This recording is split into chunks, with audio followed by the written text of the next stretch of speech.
ನೋಡಿ ನನ್ನ ಮಗ ಹೇಗೆ ಆಟ ಆಡ್ತಾ ಇದ್ದಾನೆ ಅಂಥೇಳಿ. ಸ್ನೇಕ್ಸ್ ಟೈಪ್ ಇರೋದು ತೊಗೊಂಡಿದ್ದಾನೆ. ಅದರಿಂದ ಸುಜಿತ್ ಹೇಳಿ, ನಿಮ್ಮ ಏನು ಮಾಡ್ತಾ ಇದ್ದೀರಿ ಸುಜಿತ್? ಸ್ನೇಕ್ ಟ್ಯಾಂಕ್ ತೊಗೊಂಡು ಡೆಕೋರೇಷನ್ ಮಾಡಿ. ಏನು ಡೆಕೋರೇಷನ್ ಮಾಡ್ತಾಯಿದ್ರಿ? ಏನು ಡೆಕೋರೇಷನ್ ಮಾಡ್ತಾಯಿದ್ರಿ? ಹಾಲ್ಗೆ.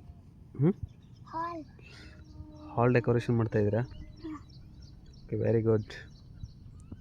ನೋಡಿ, ನಾವು ಯೂನಿವರ್ಸಿಟಿಯಲ್ಲಿರುವ ಒಂದು ಗಾರ್ಡನಿಗೆ ಬಂದಿದ್ದೀವಿ. ಈ ಗಾರ್ಡನ್ನಲ್ಲಿ ಎಷ್ಟೋ ಜನ ಓದ್ತಾ ಇದ್ದಾರೆ. ನೋಡಿ, ಇಲ್ಲಿ ಓದ್ತಾ ಇದ್ದಾರೆ ಮತ್ತು ಇಲ್ಲಿ ಜನ ಓದ್ತಾ ಇದ್ದಾರೆ. ಪಾಪ ಅವರು ಒಂದು ಕನಸನ್ನು ಇಟ್ಟುಕೊಂಡು ಈ ಯೂನಿವರ್ಸಿಟಿಗೆ ಬಂದು ಓದಬೇಕಂತ ಅಂದ್ಕೊಂಡಿದ್ದಾರೆ.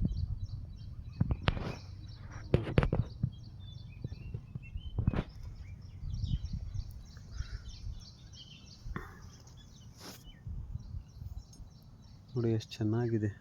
ನಾವೆಲ್ಲ ಪುಣ್ಯವಂತರಿ ಈ ಭೂಮಿಲಿ ಹುಟ್ಟಿರೋಕ್ಕೆ, ಯೂನಿವರ್ಸಿಟಿ ಆಜು ಬಾಜು ಇರೋರು.